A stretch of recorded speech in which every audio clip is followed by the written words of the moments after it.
လို့ချစ်တဲ့ကမိုင်းတွေလူတွေပတ်ကြနေပြန်လေတူတူလိုက်ပါတယ်လို့ဒီနေ့ကတော့ဒီမှာအချင်းမှုတူနေနေလေးထားလာတယ်ပေါ့နော်ပြီးတော့ရေတောက်ပါရဲ့ရှင်ဒီနေ့ကရုပ်ရှင်သွားကြည့်မှာဆိုတော့ခု၄နာရီခွဲတော့တည်းကတိုးတင်ပြင်ဆင်ပါတယ်ပေါ့နော်ဝစ်စားလေးပြီးတော့မှန်ရှိမှာပဲများပါရဲ့ရှင်ဒီနေ့ရုပ်ရှင်သွားကြည့်မှာဆိုတော့နေမိုးလေးတာနေတော့နည်းနည်းတော့ပါသေးကျမမေပဲတောင်းနေပါတော့ဒီမှာသူကသူလုပ်ချင်တာလေးလုပ်ပြီးတော့ကြည့်နေပါတယ်စတာပါရှင်ပြီးတော့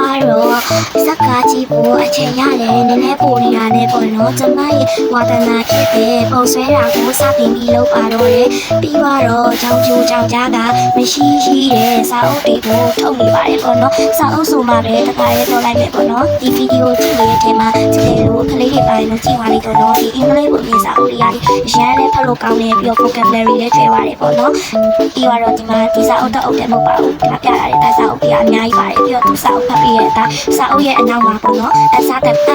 question လေးတွေ game လေးတွေအများကြီးပါတယ်နော်ခလေးလေးတွေတော့အများဆုံးဖတ်ပြင်ပါလေခုဒီချစ်တဲ့ပြတဲ့စာအုပ်တွေကတော့ level 4လေးပေါ့နော် level 6ရှိပါလိမ့်ရှင်လေးဆက်ချလေးပါလေပေါ့နော်လေးတိုက်တော့လေးနေပါလေအဲ့ဒီအချိန်မှာဗိုက်စာလာတာနဲ့အင်္ဂါရှိရဲ့ကိတ်လို့လေးပေါ့နော် coffee လေးနဲ့တူပြီးစားလိုက်ပါလေကိတ်လို့စားနေတော့ကောင်းတာစားချက်ရအောင်ပါပဲဆိုပြီးတော့စားထိုင်ချက်ပါတယ်စားချက်ပြီးလဲပြီးတော့နာယိုကြည့်လိုက်တော့သွားဖို့ချိန်ကြီးလာတယ်နဲ့ကောင်မလေးတရားပြောနေပါတယ်စက်ကားကကြည့်ပြီးတော့ပေါ့နော်အဲ့မှာညစာစားပြီးတော့အဲ့ပါရဲ့ချစ်တဲ့ရဘလော့လေးကိုချိန်ကြည့်ပြီးတော့ပြိတ္တပြောင်းတဲ့စီတိုင်းကြည့်တင်ပါတယ်နောက်ဗီဒီယိုမှာပြန်ပြကြမယ်တတာ